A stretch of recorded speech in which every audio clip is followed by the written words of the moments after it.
సంస్థల్లో ఉద్యోగాలు ఆ మతం వాళ్ళకే రిజర్వ్ చేయడం రాజ్యాంగ విరుద్ధమేమీ కాదు అంటుంది 16(5). అంటే రిజర్వేషన్ల గురించి ఆల్రెడీ నేర్చుకున్నాం. ఈ అంశం ఎక్కడ కూడా ఉంది? ఆదేశిక సూత్రాల్లో కూడా ఉంది. సామాజికంగా ఆర్థికంగా వెనుకబడిన వర్గాల వాళ్ళ కోసం ప్రభుత్వాలు కొన్ని ప్రత్యేకమైన చర్యలు చేపట్టాలి అంటుంది 46. 47, 48 రిపీటెడ్గా అడుగుతూ ఉంటాడండి. 47, 48 అనేటువంటిది 47 అనేటువంటిది ఏం చెప్తుంది అంటే ప్రభుత్వాలు ప్రజలకి పౌష్టికాహారం అందేలాగా చూసి వాళ్ళు ఆరోగ్యవంతుల్లాగా ఉండేలాగా చూడాలి అంటుంది. న్యూట్రిషియస్ ఫుడ్ అనేటువంటిది ప్రజలందరికీ అందేలాగా చూడాలి. ప్రజలకి పౌష్టికాహారం అనేటువంటిది అందేలాగా చూడాలి. ప్రజలు అనేటువంటి వాళ్ళు ఆరోగ్యవంతుల్లాగా ఉండేలా చూడాలి అంటుంది. ఏ ఆర్టికల్ అంటే 47 అనేటువంటిది. దీనిలోనే ఏముంటుంది అంటే ప్రజలు ఈ డ్రగ్స్ అనేటువంటి వాటికి అడిక్ట్ అవ్వకుండా, మత్తు పదార్థాలు అనేటువంటి వాటికి అడిక్ట్ అవ్వకుండా, మత్తు పదార్థాలు అనేటువంటి వాటిని బ్యాన్ చెయ్యాలి. డ్రగ్స్ అనేటువంటి వాటిని బ్యాన్ చెయ్యాలి, మత్తు పదార్థాలను నిషేధించాలి అని ఉంటుంది. ఏ ఆర్టికల్లో అంటే 47. ఎప్పుడు అడుగుతూ ఉంటాడండి, మత్తు పదార్థాలను నిషేధించాలి అని ఏ ఆర్టికల్ చెప్తుంది అంటాడు. 47th ఆర్టికల్ అనేటువంటిది. ప్రభుత్వాలు ప్రజలకి పౌష్టికాహారం న్యూట్రిషియస్ ఫుడ్ అనేటువంటిది అందేలాగా చూసి వాళ్ళు ఆరోగ్యవంతుల్లాగా ఉండేలా చూడడం ఎవరి యొక్క బాధ్యత అంటే ప్రభుత్వాల యొక్క బాధ్యత. అలా హెల్దీగా ఉండడం కోసం, అదేవిధంగా వాళ్ళకి పౌష్టికాహారం అందేలాగా చూడాల్సిన బాధ్యతతో పాటు వాళ్ళ యొక్క ఆరోగ్యాన్ని దెబ్బతీసేటువంటి డ్రగ్స్ని బ్యాన్ చేయాలి, మత్తు పదార్థాలను నిషేధించాలి అంటుంది. ఈ ఆర్టికల్ అంటే 47th ఆర్టికల్ అనేటువంటిది. రిపీటెడ్ క్వశ్చన్ అండి ఇది. మత్తు పదార్థాలను నిషేధించాలి అని ఏ ఆర్టికల్ చెప్తుంది అంటే 47. మత్తు పదార్థాలు నిషేధించడంతో పాటు ఇంకా ఏముంటుంది దాంట్లో కంటెంట్? ప్రజలకి పౌష్టికాహారం అందేలాగా చూడాలి అంటుంది. యాక్చువల్గా మనకు పావర్టీ లైన్ తెలుసు కదండి, పేదరికపు గీత అనేటువంటిది. పావర్టీ లైన్ అనేటువంటి దాన్ని ఎవరు క్రియేట్ చేశారు? దండేకర్ మరియు రత్ అనేటువంటి ఇద్దరు ఎకనమిస్టులు. పావర్టీ లైన్ అనేటువంటి దాన్ని ఇద్దరు ఎకనమిస్టులు అండి. ఎవరు వాళ్ళు? దండేకర్, రత్ అనేటువంటి ఇద్దరు భారతదేశానికి సంబంధించినటువంటి వాళ్ళే ఎకనమిస్టులు. ఇప్పుడు ఒకసారి చూద్దాం. భారతదేశంలో పావర్టీ లైన్, పేదరికాన్ని లేకపోతే బీపీఎల్ అని దేని ఆధారంగా గుర్తిస్తున్నారు అంటే వాళ్ళు తినేటువంటి ఆహారం ద్వారా, వాళ్ళు తీసుకునేటువంటి క్యాలరీస్ ద్వారా గుర్తించడం జరుగుతుంది, డబ్బు ద్వారా కాదు. భారతదేశంలో పేదరికాన్ని అంచనా వేయడం కోసం మనం బీపీఎల్ అనేటువంటి దాన్ని వాడుతూ ఉంటాం. పేదరికపు గీత అనేటువంటి దాన్ని నిర్ణయిస్తాం.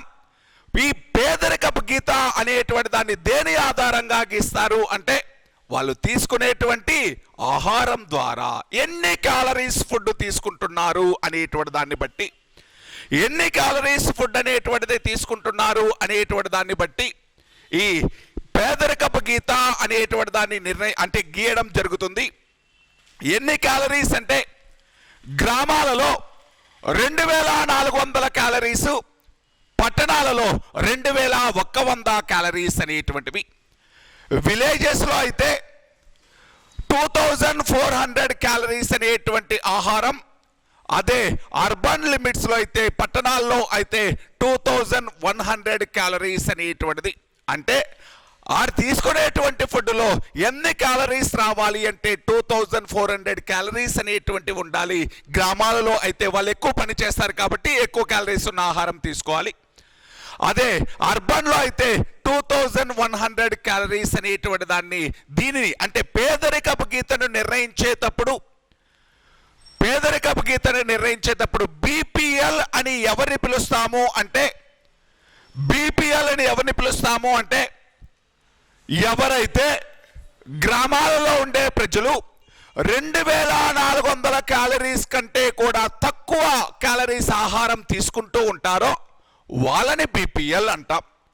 సిటీలో బీపీఎల్ అని ఎవరిని పిలుస్తాము అంటే, పేదవాడు అని ఎవరిని పిలుస్తాము అంటే, 2100 క్యాలరీల కంటే కూడా తక్కువ క్యాలరీల ఫుడ్ని తీసుకుంటూ ఉంటే వాళ్ళని ఏమని పిలుస్తారు అంటే బీపీఎల్ అని పిలుస్తాం. అంటే భారతదేశంలో పావర్టీని, అంటే పావర్టీ లైన్ అనేటువంటి దాన్ని, బీపీఎల్ అనేటువంటి దాన్ని, పేదవారు అనేటువంటి దాన్ని దేని ఆధారంగా గుర్తిస్తున్నారు? వాళ్ళు తీసుకునేటువంటి క్యాలరీస్ ద్వారా గుర్తిస్తున్నారు, వాళ్ళు తీసుకునేటువంటి ఆహారం ద్వారా గుర్తిస్తున్నారు. ఈ పావర్టీ లైన్ అనేటువంటి దాన్ని ఎవరు గీసింది? దండేకర్ మరియు రత్ అనేటువంటి వాళ్ళు. ఎవరండి? దండేకర్ మరియు. ఇప్పుడు గ్రామాల్లో అయితే ఎంత క్యాలరీస్ కంటే తక్కువ తీసుకునేటువంటి వాళ్ళు పేదవాడు? 2400. అదే సిటీలో అయితే ఎన్ని క్యాలరీస్ కంటే తక్కువ క్యాలరీస్ తీసుకునేటువంటి వాడు పేదవాడు? 2100 క్యాలరీస్. ఇప్పుడు ఈ 2400 అనేటువంటిది ఏంటిది? Minimum calories. మినిమం అంటే 2400 తీసుకున్నాడు అంటే వాడు పౌష్టికాహారం తీసుకున్నట్ట? లేదు. మినిమం క్యాలరీస్ అనేటువంటివి వాడు లైఫ్ను గడపడానికి, వాడు బ్రతకడానికి కావలసినటువంటి క్యాలరీస్ అవి. పౌష్టికాహారం అంటే ఇంతకంటే ఎక్కువే, దానితో పాటు అతనికి మంచి ఎనర్జీ ఇచ్చేటువంటి పౌష్టికాహారం అనేటువంటిది. ఇప్పుడు అంగన్వాడీ సెంటర్ల ద్వారా ఇస్తూ ఉంటారు చూడండి చిన్న పిల్లలకి, దాంతో డెలివరీ అయినటువంటి వాళ్ళకి, దాంతోపాటు చిన్నపిల్లలకి వాళ్ళకి పౌష్టికాహారం అనేటువంటిది అందిస్తుంటారు. అలా పౌష్టికాహారం అనేటువంటి దాన్ని, అంటే పౌష్టికాహారం అనేటువంటి దాన్ని ప్రజలందరికీ కూడా అందించేలా చూడాల్సిన బాధ్యత ఎవరిది? ప్రభుత్వాలదే. పౌష్టికాహారం అందించడంతో పాటు వాళ్ళ యొక్క ఆరోగ్యం పైన కూడా కాన్సన్ట్రేషన్ చేయాలి. వాళ్ళు ఆరోగ్యవంతుల్లాగా ఉండేలా చూడాల్సిన బాధ్యత కూడా ఎవరిది అంటే ప్రభుత్వాలదే అని ఈ ఆర్టికల్ చెప్తుంది 47. అందుకే ఏం బ్యాన్ చేయమంటుంది? డ్రగ్స్ ని బ్యాన్ చేయండి, మత్తు పదార్థాలను నిషేధించండి అంటుంది. ఏ ఆర్టికల్ అంటే 47 అనేటువంటి ఆర్టికల్. మీకు నార్కోటిక్ డ్రగ్స్ అనేటువంటి వాటిని, సైకోపాథిక్ సబ్స్టాన్సెస్ అనేటువంటి వాటిని సప్లై చేయకుండా ఒక చట్టం చేశారు అని చెప్పానా? పీడీ యాక్టుల దగ్గర చెప్పింటాను. ఏ చట్టం చెప్పాను? 1988లో చేసినటువంటి చట్టం గురించి చెప్పాను, అంతేనా? 1988లో చట్టం చెప్పాను. ఏం చట్టం అది? Prevention of narcotic drugs and psychopathic substances act అనేటువంటిది చెప్పాను కదండి. Prevention of narcotic drugs and psychopathic substances act అనేటువంటిది 1988. దేనిని బ్యాన్ చేయడం కోసం, దేన్ని కంట్రోల్ చేయడం కోసం ఈ యాక్ట్? డ్రగ్స్ ని కంట్రోల్ చేయడం కోసం. అలా మత్తు పదార్థాలను నిషేధించాలి అని ఈ ఆర్టికల్ చెప్పింది 47 అనేటువంటి ఆర్టికల్. నెక్స్ట్ది 48 అనేటువంటి ఆర్టికల్. ఇది కూడా ఎప్పుడు అడుగుతూ ఉంటాడండి. ఇది 48 అనేటువంటి ఆర్టికల్ ఏం చెప్తుంది అంటే, ప్రభుత్వాలు వ్యవసాయ అభివృద్ధికి పాటుపడాలి. భారతదేశం అనేటువంటిది అగ్రికల్చరల్ బేస్డ్ కంట్రీ కాబట్టి ప్రభుత్వాలు వ్యవసాయ అభివృద్ధికి పాటుపడాలి. దీనిలో ఎప్పటి నుంచో వస్తున్నటువంటి ఓల్డ్ మెథడ్స్ కాకుండా శాస్త్రీయమైనటువంటి పరిజ్ఞానం అనేటువంటి దాని ద్వారా, సైంటిఫికల్ నాలెడ్జ్ ద్వారా, సైంటిఫికల్ టెక్నాలజీ ద్వారా ఈ అగ్రికల్చర్లో ప్రొడక్షన్ అనేటువంటిది పెంచేలా చూడాలి. దానితో పాటు పశువులు అనేటువంటి వాళ్ళ యొక్క, అంటే పశువుల యొక్క అభివృద్ధి కోసం కూడా ప్రభుత్వాలు చర్యలు చేపట్టాలి. అంటే వ్యవసాయ అభివృద్ధి కోసం, పశు గణాభివృద్ధి కోసం ప్రభుత్వాలు అనేటువంటివి చర్యలు చేపట్టాలి, ఎఫర్ట్ పెట్టాలి అంటుంది. మెరుగైనటువంటి టెక్నాలజీ ద్వారా, అంటే సాంకేతిక పరిజ్ఞానం ద్వారా, శాస్త్రీయ నాలెడ్జ్ అంటే శాస్త్రీయ సాంకేతిక పరిజ్ఞానం ద్వారా పశుగణాభివృద్ధికి, వ్యవసాయ అభివృద్ధికి ప్రభుత్వాలు అనేటువంటివి చర్యలు చేపట్టాలి అంటుంది. అంటే ఈ క్యాటిల్ ఫీల్డ్ అనేటువంటి వాటిని, క్యాటిల్స్ అనేటువంటి వాటిని, దానితో పాటు అగ్రికల్చర్ అనేటువంటి దానిని, క్యాటిల్స్ అనేటువంటివి దానితో పాటు అగ్రికల్చర్ అనేటువంటి దాన్ని, ఈ రెండు రంగాల యొక్క అభివృద్ధి కోసం ప్రభుత్వాలు అనేటువంటివి చర్యలు చేపట్టాలి అంటుంది. ఎప్పుడో ఓల్డ్ టెక్నిక్స్ని కాదు, కొత్త కొత్త టెక్నిక్స్ను ఉపయోగించి వీటి యొక్క అభివృద్ధి కోసం ప్రభుత్వాలు చర్యలు చేపట్టాలి అంటుంది. ఇక్కడే 48లో కొత్తగా ఒక ఆర్టికల్ని చేర్చుకొని, 48లో ఏ అనేటువంటి ఆర్టికల్ను చేర్చుకొని, 48లో ఏ అనేటువంటి ఆర్టికల్ను చేర్చుకొని, ఇక్కడ ఏమని చెప్పుకున్నారు అంటే 48లో ఏ అనేటువంటి ఆర్టికల్ను చేర్చుకొని, ఇక్కడ ఈ ఆర్టికల్లో ఏమని చేర్చారు అంటే ప్రభుత్వాలు అనేటువంటివి వన్యప్రాణుల యొక్క సంరక్షణ కోసం, అటవీ సంరక్షణ కోసం చర్యలు చేపట్టాలి అంటుంది 48లో ఏ అనేటువంటిది. అంటే 48లో ఏ అనేటువంటిది ఏం చెప్తుంది అంటే స్టేట్ అనేటువంటిది, ప్రభుత్వాలు అనేటువంటివి ఈ వన్యప్రాణుల యొక్క సంక్షేమం కోసం, క్రూయల్ యానిమల్స్ అనేటువంటివి, లేకపోతే యానిమల్స్ రిసైడెడ్ ఇన్ ఫారెస్ట్రీ అంటే అడవుల్లో ఉండేటువంటి అటవీ జంతువుల యొక్క పరిరక్షణ కోసం, దానితో పాటు వన్యప్రాణుల యొక్క సంరక్షణతో పాటు అడవుల యొక్క అభివృద్ధి కోసం కూడా, ఫారెస్ట్ యొక్క డెవలప్మెంట్ కోసం కూడా ప్రభుత్వాలు చర్యలు చేపట్టాలి అంటుంది 48లో ఏ అనేటువంటిది. అడవుల యొక్క సంరక్షణ చర్యలు చేపట్టాలి. ప్రొటెక్షన్ ఆఫ్ వైల్డ్ లైఫ్ అంటే, ప్రొటెక్షన్ ఆఫ్ వైల్డ్ లైఫ్ అంటే ఇక్కడ ఉండేటువంటి వన్యప్రాణులను సంరక్షించడంతో పాటు అడవులను కూడా సంరక్షించాలి. వైల్డ్ లైఫ్ను ప్రొటెక్ట్ చేయడంతో పాటు ఫారెస్ట్ను కూడా ప్రొటెక్ట్ చేయాలి అంటుంది 48లో ఏ అనేటువంటి ఆర్టికల్. ఇది ఇనీషియల్ కాన్స్టిట్యూషన్లో లేదు. దీనిని 42వ రాజ్యాంగ సవరణ చట్టం ప్రకారం 42nd కాన్స్టిట్యూషనల్ అమెండ్మెంట్ యాక్ట్ 1976 ప్రకారం, 42nd కాన్స్టిట్యూషనల్ అమెండ్మెంట్ యాక్ట్ 1976 ప్రకారం దీనిని రాజ్యాంగంలో యాడ్ చేసుకోవడం జరిగింది. ఇప్పుడు చూడండి 45వ ఆర్టికల్ ఏం చెప్పింది? 45వ ఆర్టికల్ ఏం చెప్తుంది? 6 సంవత్సరాల లోపు పిల్లలకి ప్రీ ప్రైమరీ ఎడ్యుకేషన్ అందించాలి.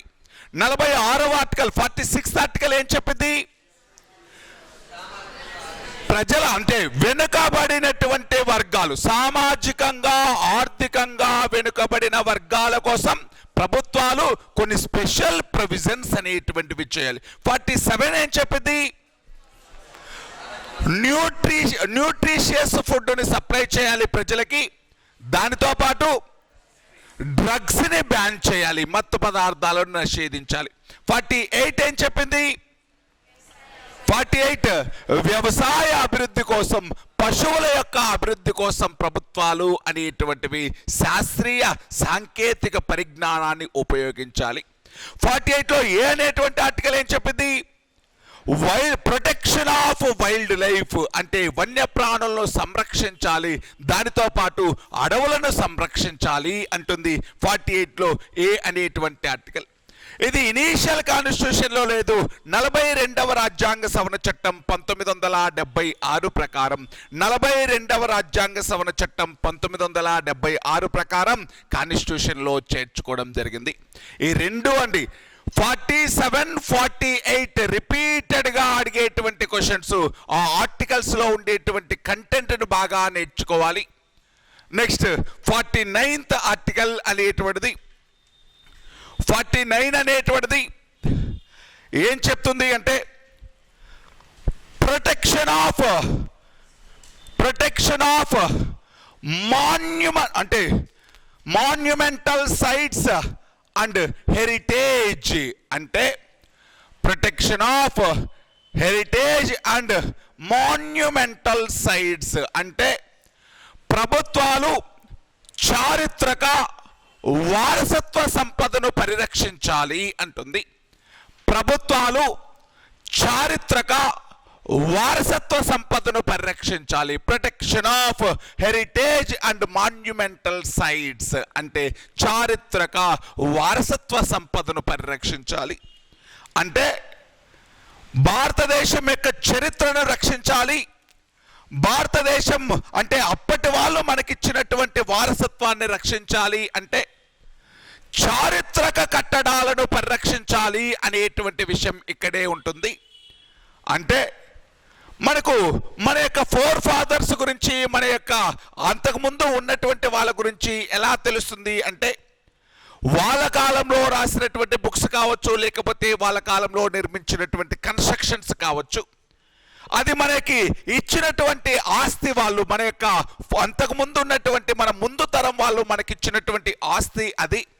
ఆ ఆస్తిని ఏం చేయాలి అంటే మన తర్వాత వచ్చేటువంటి జనరేషన్స్ కూడా మనం అందించాలి.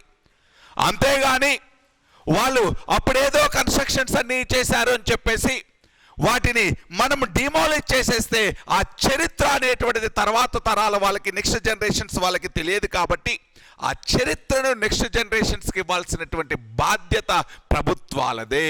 అంటే చారిత్రక కట్టడాలను పరిరక్షించాలి, వారసత్వ సంపదను పరిరక్షించాలి అంటుంది. మాన్యుమెంటల్ సైట్స్ను ప్రొటెక్ట్ చేయాలి. దానితో పాటు హెరిటేజ్ని ప్రొటెక్ట్ చేయాలి, వారసత్వాన్ని ప్రొటెక్ట్ చేయాలి అంటుంది. ఏంటి అంటే 49. మళ్ళీ చూడండి, చారిత్రక కట్టడాలను పరిరక్షించాలి, వారసత్వ సంపదను పరిరక్షించాలి అంటుంది 49. It is the duty of governments to protect monumental sites and heredity and heritage of Indian culture. భారతదేశం యొక్క చారిత్రక సాంస్కృతిక సంపదను పరిరక్షించాలి, దానితో పాటు చారిత్రక కట్టడాలను పరిరక్షించాలి అంటుంది 49.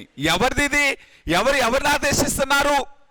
రాజ్యాంగం రాజ్యాన్ని ఆదేశిస్తుంది. వాటన్నిటినీ ప్రొటెక్ట్ చేయాల్సిన బాధ్యత. ఇప్పుడు విజయనగర రాజుల కాలంలో చంద్రగిరి కోట అనేటువంటిది ఉంటుంది. ఆ చంద్రగిరి కోట అనేటువంటిది ఇప్పటికీ కూడా, అంటే ఆ కోట అనేటువంటి దాన్ని ఇప్పటికీ కూడా ప్రొటెక్ట్ చేసుకుంటూ వస్తున్నాం. అంటే దాన్ని చూడగానే ఏమర్థమవుతుంది?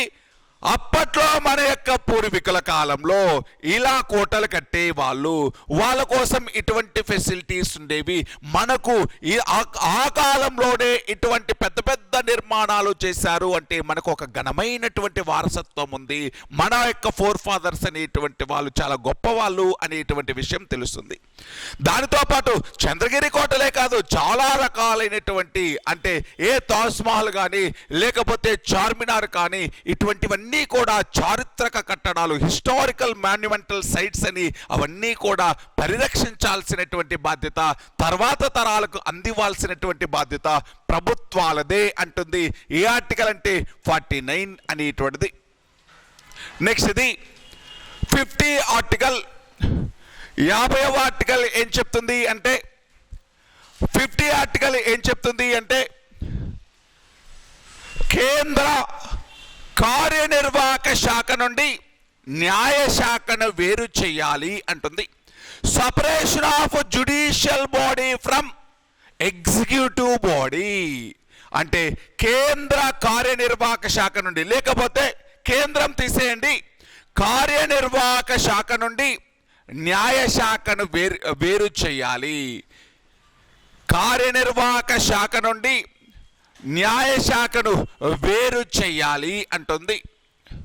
అంటే ఎగ్జిక్యూటివ్ బాడీ నుండి జ్యుడిషియల్ బాడీని సపరేట్ చేయాలి ప్రభుత్వం. అంటే separate the judicial body from executive body. కార్యనిర్వాహక శాఖ నుండి న్యాయ శాఖను వేరు చేయాలి. అంటే ఒకప్పుడు చూడండి, మీకు కలెక్టర్ అండ్ డిస్ట్రిక్ట్ మెజిస్ట్రేట్ అనేటువంటిది టర్మ్ మీరు ఎప్పుడూ వింటూనే ఉంటారు.